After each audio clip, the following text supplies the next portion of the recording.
Hi everyone. Today's video is a garden stroll that will hopefully leave you inspired and or eager to get out into your own garden. You won't want to miss these great looking plants. Plus I have a couple of tips for selecting heat tolerant plants. So let's just get started. First up is white bush lantana. Now, lantana is a genius of flowering plants known for their ability to tolerate high temperatures and drought conditions. And there are certain things about that plant that contribute to its resilience. So now, first and foremost, this is a zone 8 and above perennial plant. And below that, it can be used as an annual. But this plant has developed mechanisms that allow it to conserve water. So for example, look at these thick, waxy leaves. Well, they actually reduce transpiration and moisture loss. And this adaptation helps it to survive in arid conditions as well. Now, typically, it's going to form a deep root system that allows it to get water from deeper soil layers, which makes it resilient during prolonged dry spells. Now, that's why it's useful. But look at how pretty it is, y'all. This is a new bed that we created back in June, and then it flooded about 3 weeks later. So it's still in recovery mode, but here's a little sneak peek. I will give a tour on this pretty soon. But back to the lantana. Doesn't it look great? And when it's hot, these pure white blooms seem to almost have a cooling effect, and it looks spectacular at night. Well, we planted it in front of this Carissa holly, which are babies too. Now, the Carissa holly has this deep green foliage, and it's going to become about 4 feet in height and width. It is an evergreen, and it will camouflage these utility boxes right here. So it's going to create this crisp green backdrop for these pure white, gorgeous lantana blooms. I just love this look, y'all. And these lantana, during the high temperatures, they don't miss a beat. They actually absolutely love the heat. Next, we're going to take a look at this Gregg's mist flower. Now, the Gregg's mist flower has leaves with a waxy coating that reduces water loss through transpiration. So it helps the plant to conserve moisture. It is also very adapted to dry and arid environments as well as humidity. So it can thrive under these conditions. It also has a deep, extensive root system that helps it to access moisture and nutrients. But look at these gorgeous flowers. They're so pretty. The blooms are like a lavender blue, and the pollinators absolutely love the Gregg's mist flower flowers too. Now, this is a plant for zone 7 to 10, I believe, and it's my new little baby. Next, we're going to walk over to my Mystic Spires Salvia. And this is a hybrid plant known for its vibrant blue flowers and its very robust growth. It can also tolerate high heat and drought conditions because of its deep root system. It is a zone 7 to 9 plant, and it just has these absolutely gorgeous deep blue flowers that will stay on the plant all the way through your first hard frost. I just love this plant. I probably have about 20 of them throughout this property. It does so well in hot climates. But do y'all see a theme here? If you look for thick, waxy leaves on plants and plants that have deep root systems. Oh, and I also found that plants in the sage family tend to have pretty decent heat resistance. But a bonus is that plants in the sage family, many of them are deer and rabbit resistant too, which I forgot to mention because deer are a big issue here, especially in the front yard. Now, next over here is my Salvia Rose Marble. I bought this one from a big box store, and I'm just not loving the color so far. I cannot put my finger on why, but I am happy that it's blooming in this heat and it survived the flooding of this bed. So I don't know. We'll see what happens. I may give it a season to see how it looks in the overall scheme of things.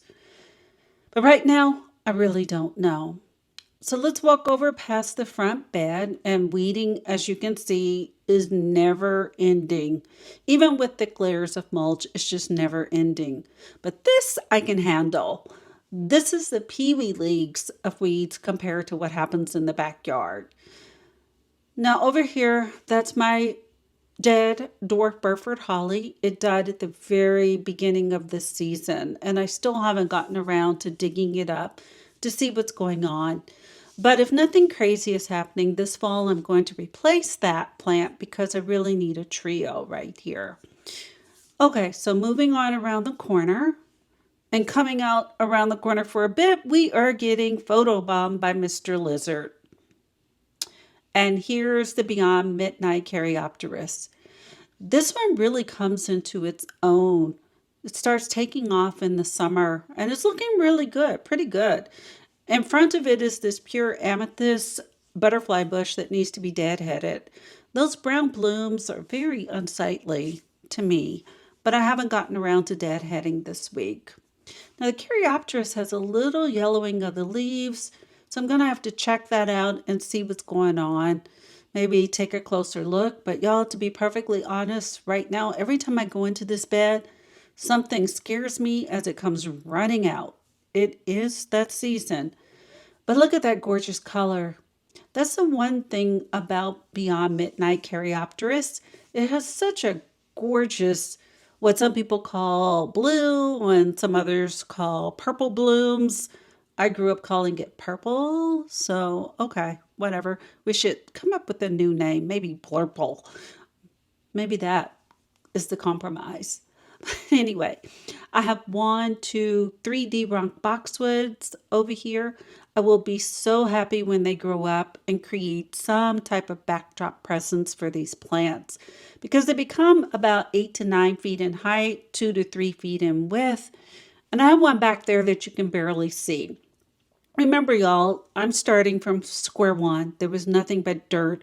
Everything you see was planted by us.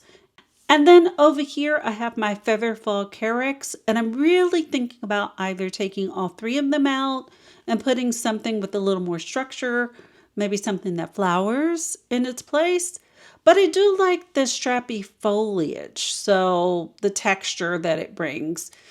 I may just get rid of the one in the middle and put some type of focal point there because we typically sit on this side of the front porch.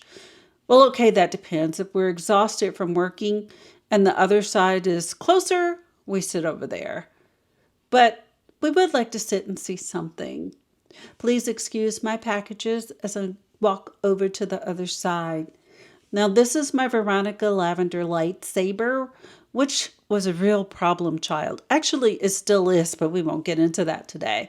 Now, this one looks pretty good right now in my front garden tour. I showed you how it looked back in May. It was inundated with white flies and spider mites, and so I had to spray insecticidal soap for that, which that seems to clear it, but now it appears to have a little bit of buttworm damage. Nothing major yet. I'm going to have to address it.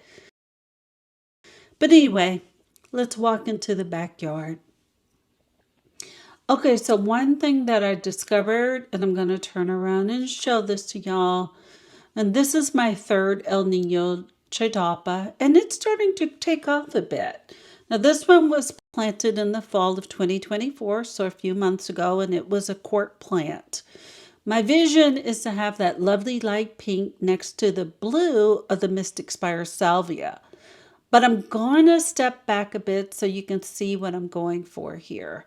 So the canopy of that tree is high, and I want the Chitalpa, which becomes about 15 feet in height and about 8 to 10 feet in width and maturity, to fill up that space. And once the dwarf Burford hollies along the fence line that you can barely see fill in, because they will become about 8 feet in height, and then I'll let them become about 6 feet in width. You won't see that fence at all when they do. So there'll be a lovely green backdrop with this El Niño Chitalpa in front of it. Okay, look at the Summertime Blues Vitex. I thought it was 16 feet in width, but we got out here with the tape measure and measured this thing, and y'all, it is 24 feet in width, and it's blooming, but the upkeep has been a little more than I expected. I just trimmed the new shoots off of the base about 10 days ago, and they're growing back already. So I'm going to remove the irrigation by putting plain tubing without the drip hole in front of it and let it survive with what Mother Nature provides or whatever runoff it gets from the drip tubing in this bed, and maybe it'll calm down a bit. But it is pretty. I just didn't need quite 24 feet of width. I was hoping for about 12. But anyway, it's there. It's happy, and we're going to work with it. So that is our brief tour of what's been blooming in my garden. Please consider clicking like, subscribe, and notifications. And I hope you have a great day in your garden. Bye.